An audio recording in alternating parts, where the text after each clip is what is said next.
Felipe Coutinho de volta ao Vasco da Gama? É isso mesmo que eu vi aqui nas notícias? Cara, Felipe Coutinho pode retornar a São Januário. Renato Gaúcho está sendo cotado para ser o novo técnico do Vasco e é uma das exigências, a gente não pode dizer que é uma exigência, mas uma das vontades dele é que Felipe Coutinho volte, retorne a São Januário, retorne para o Vasco. Então eu vou mostrar isso aqui tudo para vocês, vou mostrar aqui os melhores momentos de Vasco e Fluminense. O Vasco, na minha opinião, não jogou ruim, não jogou, é aquilo que eu disse no vídeo anterior. O Vasco, o time, num conjunto, ele é um time ruim, está um time ruim, mas é um time que individualmente pode ainda desenvolver. Basta ter tempo para trabalhar, porque é um time completamente diferente do time do ano passado, de 2025. Então até esse time pegar entrosamento e se adaptar ao novo treinador, isso vai levar algum tempo e vai exigir muita paciência do torcedor, cara. Coisa que a gente já não está tendo muita, né? Porque é só derrota atrás de derrota. Então essas notícias, os melhores momentos, entrevista com o Lazzaroni, tudo isso você vai ver aqui, no Virada Vascaína. Meu nome é Lécio, vamos nessa. Vamos lá, vamos tentar aqui analisar aqui alguns lances aqui do jogo de ontem, pra gente dar uma olhada, né? Aqui começou o jogo, o Fluminense recebeu a bola aqui no início, toca a bola, aqui, jogo muito truncado, e aqui o Canóbio, né, já leva a bola aqui, ó, livre, acompanhando com 3 jogadores aqui, e mais 3 aqui do Fluminense, ó, mais 3 desse lado aqui, né, quer dizer, tinha 3 aqui, ó, 3 do Vasco, 3 do Fluminense aqui, acompanhando o ritmo ali do Canóbio. Ainda passa agora um jogador aqui, ó, para cá, né? O Canóbio, 3 jogadores do Vasco contra 1, 2, 3, vamos dizer assim, 4 jogadores do Fluminense, 5 jogadores do Fluminense contra 4 do Vasco, não chegando atrasado, na realidade são 3. Então aqui são 4 praticamente em linha contra 3, né? Contra 3. E aí ele vai avançando ali. Vamos ver o que vai dar. Aí ele vai tentar o drible, já podia ter passado. E ali, cara, o Barros, que jogou bem ontem, eu achei, fez uma boa partida ontem, cometeu 2 erros, né? Foi esse pênalti logo no início, com 1 minuto e 22 segundos, fez esse pênalti, foi um pênalti inquestionável, foi pênalti, e o outro com a mão, cara. Cara, o que tem que falar com esse jogador é o seguinte, pulou dentro da área, bota a mão para trás, cara, bota a mão para trás, não importa o que possa acontecer. Tem que botar a mão para trás. Porque se a mão estiver colada no corpo, atrás, se bater nela, não tem problema. Agora, pular assim, cara, não dá. E ali, nesse lance aí, ele realmente fez pênalti. Só que o cara exagerou ali, né? O Canóbio se jogou um pouco e caiu. Mas eu achei ali que realmente, podem ver aqui, ó.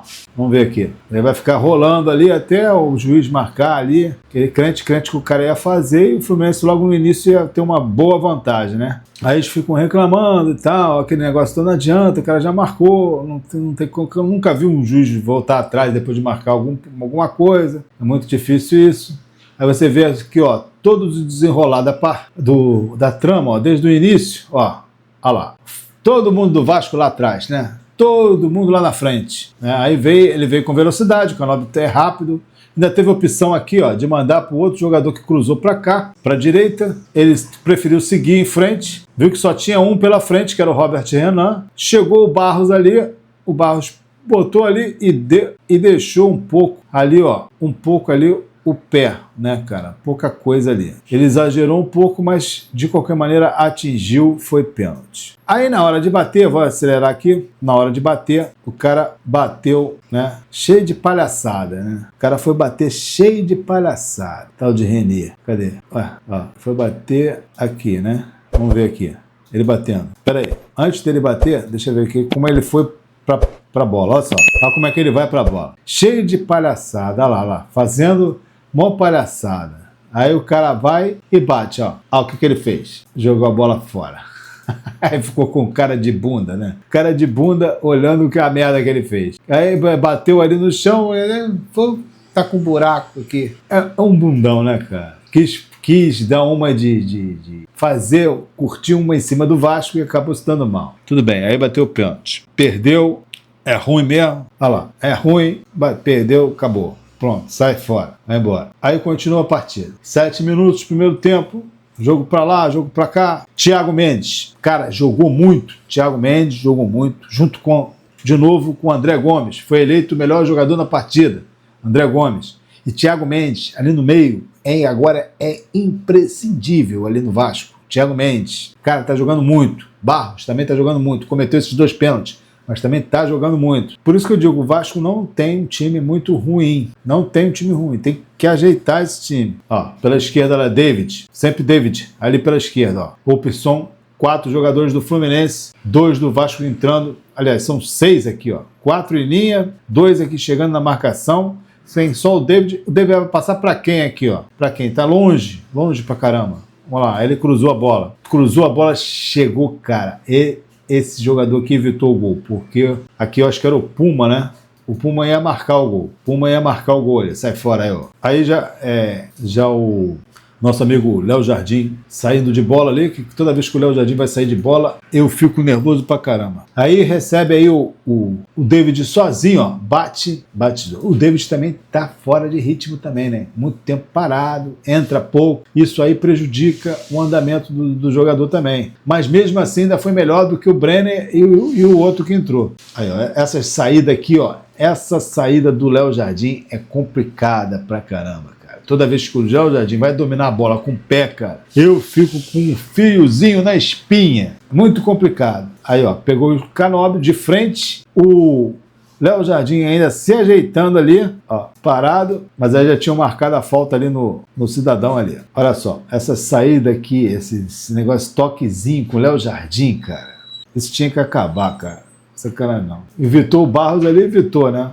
Seria o gol ali, ia sobrar pro John Kennedy ali, que ia ficar de frente pro gol. Ó, lançamento aqui do Barros, aqui ó, deve ter sido pro Puma. Ó, Puma, descobriu o Puma livre, ele cruza. Só que agora não tem mais o Vegete, né, cara? Agora não tem mais o Vegete. Aí ele cruza pra quem? Bate ali, eu acho que foi o Rojas. Bateu, sobrou para o David. Ali o David devia ter esperado um pouquinho, não era para ter batido assim com tanta força. Olha lá, cruzamento, foi o Rojas, cabeceou para meio do gol, para o meio da área. Meio da área, o David pegou de primeira, mas pegou muito forte, a bola subiu. Mesmo assim, eu ainda foi ontem, eu acho que o David ainda saiu melhor do que o Scanelli e do que o Brenner. Melhor do que os dois. Aí o Fluminense vai ao ataque, ó. Uma bola que se o cara fosse um pouquinho melhor, ele fazia esse gol. Goleiro mal colocado, bola recuada ali. Ó, o John Kennedy. Como é que foi essa bola, a origem dessa bola que eu nem vi direito aqui? Deixa eu ver aqui. Ah, esse é o lance anterior. Ó, lateral do Fluminense. Lateral não tem impedimento. O cara saiu dali, ó. John Kennedy ganhou do Robert Renan aqui. Ganhou do Robert Renan. E se de repente, Léo Jardim muito adiantado, mal colocado, se de repente ele desse um toquinho pro alto ali, pelo alto, um toquezinho, seria gol. Ele deu um porradão, a bola subiu. Né? Aí ganhou ali no meio de 4 jogadores do Vasco. Aí saída de bola do Fluminense, que eles se enrolaram ali, eu acho. Ó, André Gomes lá pelo lado direito, hein? Já tá lá pelo lado direito. Ganhou a bola ali, ó. André Gomes pegou a bola, ele faz uma zoeira do caramba. Bateu e quase que pegou ali de contrapé do goleiro, né, cara? André Gomes é brabo. Bateu o córner, subiu ali, esse é o lance do gol. Aí na hora acharam que foi impedimento, mas não estava impedimento, que o jogador do Fluminense estava dando condições ali ao jogador. Aí cabeceio do Saldívia. O Saldívia cabeceou a bola e sobrou ali para o Robert Renan. Aí na hora marcou isso aí, mas depois eles viram que não foi. O gol foi legal. Aí beleza, cara, Vasco 1-0, entendeu? Era pro Vasco segurar ali, entendeu? Tentar continuar na mesma pressão, mas com mais calma, sem muita afobação, porque agora ali o jogo tinha ficado 1-1. O jogo tinha ficado 1-1. Então o Vasco tinha que começar a ir devagar ali, tentar, como se estivesse recomeçando o jogo de novo, né? É o lance. Na hora eu achei também que fosse impedimento, mas não. Depois vocês vão ver ali que não é. Aí o Vasco continuou pressionando, André Gomes já pelo lado direito, ó, fazendo um carnaval dele ali. Essa bola, cara, ela, se não fosse o Fábio, ela ia lá dentro, aqui ela ia entrar nessa beirinha aqui, ó, na gaveta aqui do gol, do lado esquerdo do gol. Ia entrar direitinho ali. Fábio, muito bem, né, foi lá e tirou a bola para corner. Aí já é o segundo tempo, começando o segundo tempo. 1-0, tava 1-1. né? O jogo estava indo para pênalti. Essa saída de... Não sei o que aconteceu ali pro Léo Jardim soltar essa bola, cara. O que aconteceu ali pro Léo Jardim largar essa bola ali? Não deu para entender. Vamos ver se vai dar um replay. Aí depois ele segurou. Cara, não dá para entender ali o que ele fez ali, que ele largou aquela bola. Vou até voltar aqui, ó. Vamos ver aqui. Ó, não, foi antes. Ó, aqui. Um pouquinho antes. Vamos ver. Ó, eu não sei o que aconteceu com ele ali. Sinceramente, como é que ele largou uma bola dessa? Ele não é de fazer isso, não. Aí depois o jogador tentou encobrir, mas aí bateu no jogador do Vasco e amorteceu e o Léo Jardim pegou a bola. Ali o David pegou a bola do cara, ó, passou, David ou Rose? Não foi o David mesmo. Aí andou pro André Gomes e ali ele sofreu o pênalti. Sofreu o pênalti da mesma maneira que o Canóbio sofreu e no mesmo lugar, mais ou menos, né? Praticamente um repeteco. Ali era para o Vasco decidir a partida. Ali era para decidir a partida. 2-0, o Fluminense ia vir direto, que nem um condenado para cima. Ia jogar tudo ou nada, né? Ia vir para cima. E o Vasco ali era para decidir a partida. Aí a turma do deixa disso, reclama, não sei o que. Os jogadores do Fluminense nem reclamaram muito. Esse foi mais pênalti, eu achei até mais pênalti do que o do Canóbio. Olha lá, o cara pegou bem ali, ó. Martinelli pegou ele do lado ali, ó. Olha lá, buf. Martinelli não, foi Freitas, né? Não foi Martinelli não, foi um Freitas, eu acho. Ele pegou mesmo ali, ó, no contrapé ali do jogador, aí já era. Eu achei esse mais pênalti do que o outro. Pô, aí Vasco 2-0, cara. Liquidava praticamente o jogo, conseguia ir pra final do campeonato. Aí bota, você vê pelo rosto dele, cara. Você vê ali pelo rosto dele que ele não tá legal ali pra bater esse pênalti. Ele tá querendo ir, mas não tá legal. Que tinha que bater esse pênalti era o Puma, cara. Puma que tinha que bater esse pênalti. Aí ele vai, coitado, já tá muito tempo parado, não tá sem ritmo. Deu nisso, ó. Bateu até ficou forte, né? Ele bateu forte. Só que bateu na pontinha ali do Fábio, da mão do Fábio, e bateu na trave. Na sequência aí, ó, Cuiabano entrou muito bem também. Aí, meu amigo, olha como é que ele bateu, ó. Olha lá, bateu na pontinha ali, ó. O cara depois na trave, né? Na pontinha e na trave, ó. Olha lá. Ele bateu forte. Não bateu fraco, não, bateu forte. Só que o goleiro pegou, né? Não brincadeira, não. Quem tinha que bater esse era o Puma. Vamos lá. Só quem bate é quem. Só quem perde é quem bate, né? Aí o Fluminense cobra o escanteio, já é 27 minutos na área, e aquele baixinho, 1,59 m, bate na bola e bota a bola lá pra fora. Entendeu? O cara bateu pro baixinho de 1,59 m. A bola passou por todo mundo e caiu nele. Aí o Fluminense foi pra cima, né? Depois de perder o pênalti, o Vasco ficou abalado, né? Lógico, abala qualquer um, né? Perder ali era para decidir o jogo, não decidiu. Aí vai o Ganso, já tá em campo, bate o coisa, aí bate na mão, cara, do Barros, que fez uma boa partida. Volto a dizer aqui que ele fez uma boa partida, mas esse lance aí, cara, tem que pular na área, cara. Pula com a mão para trás, cara. Não pula assim não, ó, entendeu? Pula assim não, porque não adianta você pular assim. Ó. Bater na mão ali é pênalti, entendeu? Foi pênalti, indiscutível. Pênalti indiscutível. Não adianta reclamar não. Ele não marcou na hora porque não viu, eu também na hora não vi, só vi no replay, eu acho, entendeu? Eu também não vi na hora que jogou. Aí foi lá ver, tava lá aquela babuzeira toda, aquela demora, que isso aí era pro juiz lá, que tá lá no ar-condicionado, lá dentro, já viu, ó. Foi pênalti mesmo, marca aí, porque não tem jeito não, foi pênalti. Entendeu? Já marcar direto. Olha lá, a bola bateu ali na mão dele, ó. Bateu nessa mão aqui, ó. Indiscutível. Não tem jeito. Bateu, alterou a trajetória da bola, né, completamente. A mão dele estava deslocada, não estava colada no corpo.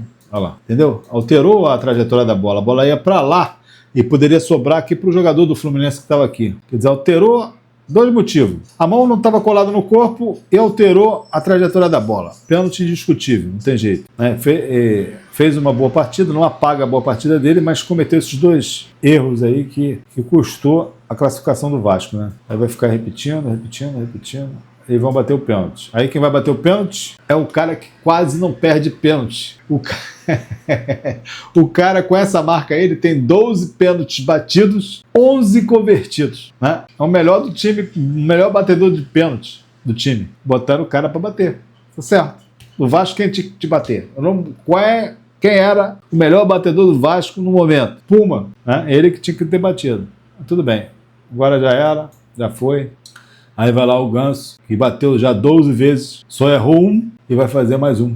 Bola para um lado, goleiro para o outro. O Fluminense classificado. Isso já era nos 42 minutos, né? Aí o juiz já deu mais 7 minutos depois, mas aí já era tarde demais, já era. O Vasco já foi-se para o Beleléu, entendeu? Foi-se para o Beleléu. Eu achei que o Lazzaroni foi bem nessas mudanças que ele fez, leu bem o Vasco melhorou um pouco do outro jogo contra o Fluminense para esse jogo, do jogo do Santos para esse jogo, o Vasco melhorou. Achei que as mudanças que ele fez foi bem, né? Mas se o Vasco não tivesse condições de contratar ninguém, poderia até continuar com ele. Não seria ruim, não. Vamos ver agora o trabalho com o Renato Gaúcho. Ele vai ter que ajeitar esse time aí. Ele está querendo que o Felipe Coutinho volte. Eu acho que é uma missão impossível, né? Vamos ver o que vai desenrolar isso aí até amanhã, até a terça-feira, como é que vai ser. Vou mostrar um trechinho aqui da entrevista do Bruno Lazzaroni, né? Onde ele fala até sobre o trabalho do Fernando Diniz, né? Vamos ver aqui. Boa noite. Me permita te dar parabéns pelo esquema tático que você usou. Ao meu sentir, independente das outras opiniões, foi o melhor jogo que o Vasco fez no ano. E eu queria que você falasse a sua visão. Como que você analisou, como que você quis montar, o que você esperava? Eu também acho que foi o esquema dele foi um dos melhores aí que o Vasco apresentou aí, entendeu? Diante das circunstâncias dos jogadores que ele tem, né? Foi o melhor ali com o David ali como titular ali. Melhor do que os dois centroavantes que colocaram. Obrigado pelas palavras. Talvez eu discorde um pouquinho, porque contra a Chape a gente teve 8, 9 grandes chances no jogo e acabamos empatando. Assim, querendo ou não, o trabalho do Fernando Diniz, pelo menos esse ano, acabou não tendo resultado, mas o trabalho dele é muito bom, entendeu? A forma como ele consegue elaborar os treinos, a forma como ele cobra, de certa maneira, qualquer treinador que chegar aqui no Vasco, ele vai ter um trabalho mais facilitado por conta disso. A minha ideia para o jogo é assim, como o Fluminense muitas das vezes leva para um jogo muito físico, por isso da entrada do David, né, DVD, pelo lado esquerdo, e o objetivo era que tanto o Brenner quanto o Rojas flutuassem um pouco mais por dentro para surgir o espaço tanto para Andrés quanto para David. Isso não aconteceu tanto no primeiro tempo, mas querendo ou não, nós tivemos 2 oportunidades até antes mesmo de fazer o primeiro gol. E aí já no segundo tempo a gente começou a se movimentar mais nesse sentido, o Andrés quase escapou umas 2 vezes por dentro ali, mas infelizmente foi insuficiente. Não adianta falar que o que a torcida gostaria que a gente passasse de fase, o que a gente gostaria, era aquilo que os jogadores lutaram para que isso acontecesse, mas não foi possível. O primeiro tempo foi fantástico, foi bom mesmo, foi de produção, foi postura diferente. A gente sabe também que após o jogo a cúpula do futebol do Vasco costuma ir ao vestiário. E o torcedor está querendo saber como que anda a situação de treinador. Foi passado alguma coisa para você agora de no vestiário, se você vai permanecer durante a semana produzindo os treinamentos, ou se já tem aí algo engatilhado com o próximo treinador do Vasco? Não, no momento não foi passado nada para mim, e terça-feira a gente se reapresenta e aí a diretoria que pode dar alguma informação a respeito disso. Boa noite, Bruno. Eduardo Alves, de Vável Brasil. É mais uma partida em que o Vasco até tem volume de jogo e, como os amigos bem apontaram, faz uma partida muito interessante, mas acaba sofrendo com erros individuais. Esse entendimento interno, ele existe de que há essa reincidência, e qual é o diagnóstico que pode ser dado ao torcedor nesse momento quanto a esse problema crônico? A questão da falta de efetividade, ela realmente vem acontecendo, não é de hoje, e isso tem nos custado caro. Para ser bem sincero, eu vou repetir o que eu falei anteriormente. Assim, a saída de 3 pilares super importantes para a equipe, eles estão influenciando diretamente de uma forma geral. Acabaram saindo o Verratti e o Ryan, e 2 referências, principalmente na fase ofensiva, em relação a número de gols. E o Coutinho tem uma representatividade muito grande, é um jogador de nível internacional que nós não gostaríamos de ter saído. Então, a saída desses 3 jogadores vão ter que surgir novas lideranças, certo? Então é importante demais. Mas assim, eu acredito muito no treino. Então, acabaram que alguns automatismos que já tinham do ano passado, com a chegada desses novos jogadores, eles demandam um pouco mais de tempo. E aí eu estava fazendo uma reflexão entre hoje e ontem, A gente se apresentou com o grupo principal no dia 5 de janeiro, certo? Nós tivemos 11 sessões de treino em 10 dias. E depois foram 43 dias jogando, hoje é o 12º ou 13º jogo. 13º jogo, com uma semana cheia só nesse período. Então não deu muito para treinar. Então a chegada desses novos jogadores precisa de mais tempo. Agora a gente vai ter um pouquinho mais de tempo, em torno de 10 dias. Mas também não vai ser suficiente. Vai ser importante, claro, mas só que não vai ser suficiente. Porque muitas das vezes, o cara teve uma semana cheia, parece que tem que resolver todos os problemas nessa semana cheia. E futebol não é assim, é ao longo do tempo, treino, jogo, avalia o que está certo, avalia o que está errado, repete. Eu acredito muito na repetição. E nesse momento não tem tido essa oportunidade. É isso aí. A verdade é essa mesmo. Tem que ter um treinamento, a sequência e tempo. 10 dias pode parecer muito, mas não é. Vai ter esse intervalo aí da partida. Vou mostrar aqui os próximos jogos do Vasco para vocês. Ter esse intervalo. É importante esses 10 dias já apresentar logo no início, já a partir de amanhã, terça-feira, de repente, já apresentar o novo técnico para começar a trabalhar já, né? Porque parece ser muita coisa, mas 10 dias não é nada. Não é nada. Dá para ajustar, melhor do que nada, né? Melhor do que 3, 4 dias. Mas vocês têm que agora, qualquer um que for assumir ali, a gente vai ter que ter paciência para ver o resultado indo devagar. Por isso que eu digo, no início lá, eu não era muito favorável que mandasse o Diniz embora, porque o problema não era do técnico, o problema era ajustes que iam ser feitos no decorrer do ano. Mas como a coisa estava, 90% das pessoas estavam favoráveis que ele fosse embora, de repente eu estou errado também, né?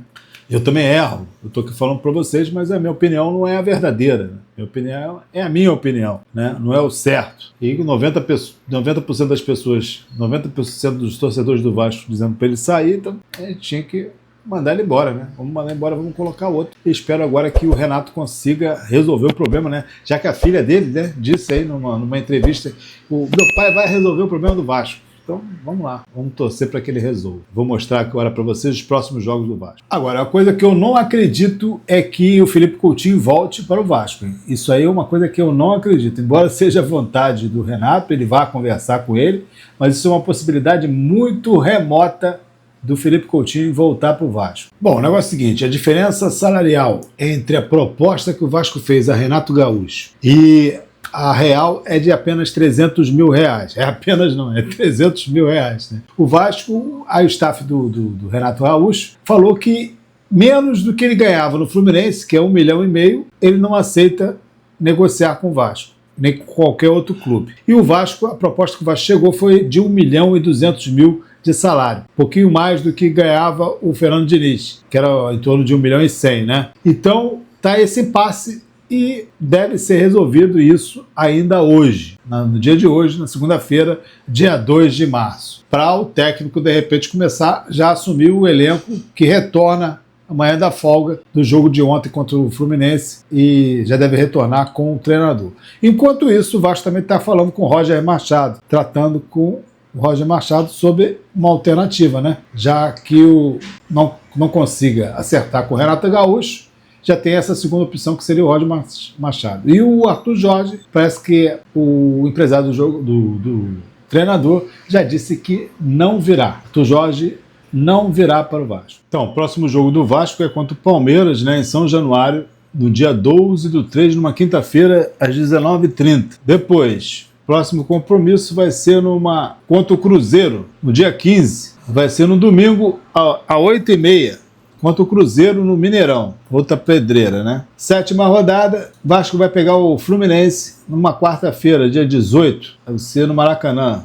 Não sei, não tem nada escrito aqui. Ou em São Januário. Em São Januário eles não deixam jogar, eles não jogam, né? Deve ser no Maracanã mesmo, às 21h30. Na 8ª rodada, o Vasco pega o Grêmio, em São Januário. Na 9ª, o Vasco vai pegar o Curitiba, lá em Curitiba. Quer dizer, o Vasco tem uma sequência aí muito braba, né? Mas o Campeonato Brasileiro é isso, só tem time grande, né, cara? E o Vasco está em último na classificação, junto com o Cruzeiro, que também está lá em penúltimo, com 2 pontos, Internacional também, com 2 pontos, e Atlético Mineiro também com 2 pontos. Quer dizer, se o Vasco fizer aí, pelo menos ganhar do Palmeiras em São Januário, né, já passa aí para 4 pontos.